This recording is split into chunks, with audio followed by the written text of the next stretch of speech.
হযরত ওমর রাদিয়াল্লাহু তাআলা আনহু তিনি জঙ্গলের দিক দিয়ে যাচ্ছিলেন প্রতিদিনের ন্যায়। তিনি দেখতে যাইলেন যে তার প্রজারা ঠিকঠাক আছে কিনা, তার ইনসাফ পৃথিবীর মধ্যে তার রাজ্যে কায়েম হচ্ছে কিনা।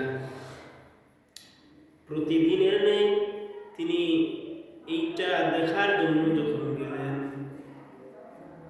তিনি জঙ্গলের দিকে খেয়াল করলেন একজন মা তার সন্তানদেরকে রাখছে, সেখানে শোয়াই রাখছে এবং তিনি আগুন দিয়ে আগুনের উপর পাতিল, সেই পাতিলের ভিতর সে রান্না করছে, কিন্তু সেখানে একটু পানিও নাই, কোনো খাবারও নাই, এভাবে সে রান্না করছে। খলিফাতুল মুসলিমিন ওমর রাদিয়াল্লাহু তাআলা আনহু এই বিষয়টি খেয়াল করে তার নিকটে গেলেন।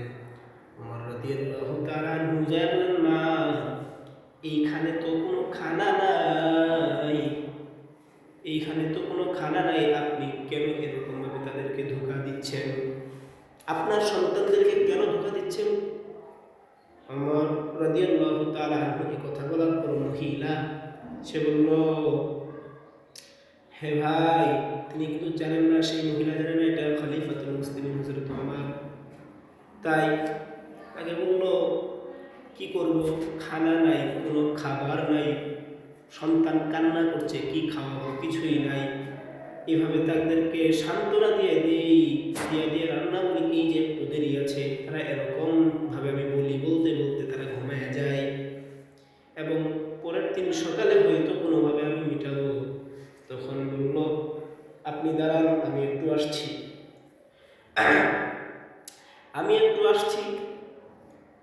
এই কথা বলার পর ওমর রাদিয়াল্লাহু তাআলা একটা দৌড় দিলেন। এক দৌড়ে তিনি বাইতুল মালে গেলেন। সেইখানে তার যে লোক ছিল, তার খাদেম, ওমর রাদিয়াল্লাহু তাআলা আনহুর খাদেম,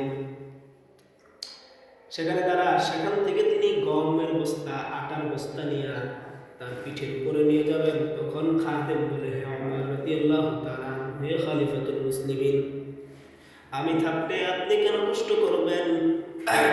ওমর রাদিয়াল্লাহু তাআলা আনহু বলেন, হে খাদেম, আজকে আমি কষ্ট করছি, কিয়ামতের ময়দানে কি এই বোঝা তুমি নেবে? অর্থাৎ তুমি কিছু বলিও না, আমাকে এই কাজ করতে দাও, আমার বোঝা আমাকে বইতে দাও। এভাবে তিনি ওই জঙ্গলে গেলেন। যাওয়ার পর সেই আটা এবং গমের বস্তা তার সেই মহিলার নিকট পৌঁছায় দেন এবং সেখানে রান্না করেন এবং খাওয়ান। তখন মহিলা বলে, বাবা, তুমি এত ধন্য, তুমি এত ভালো মানুষ, অথচ বর্তমান সময়ের খলিফা ওমর ফারুক রাদিয়াল্লাহু তাআলা তার কোনো খবর নাই।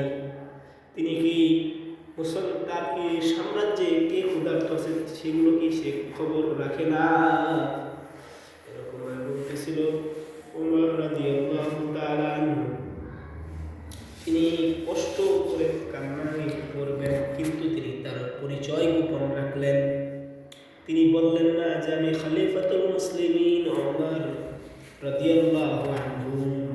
তারপরে তাদেরকে খাওয়াইয়া তিনি সেখান থেকে চলে গেলেন। তখন বললেন, হ্যাঁ মা, আপনি আগামীকাল একটু খলিফাতুল মুসলিমের নিকট আসবেন, আমি তার সাথে থাকি, আমি তার খলিফা। তখন তিনি ভয় পাইলেন। তখন ওমর রাদিয়াল্লাহু তাআলা বললেন, না, আপনার ভয় নাই, ওমর রাদিয়াল্লাহু তাআলা আনহুকে আমি কিচ্ছু বলবো না। পরের দিন তিনি খলিফাতুল মুসলিমিন হযরত ওমর রাদিয়াল্লাহু তাআলা আনহুর নিকট গেলেন এবং দেখলেন ওমর। তখন বললেন, মা, আপনি আমাকে মাফ করবেন, আমি আপনার দেখা দিতে পারি নাই, আমি আপনাদের খোঁজ রাখতে পারি নাই,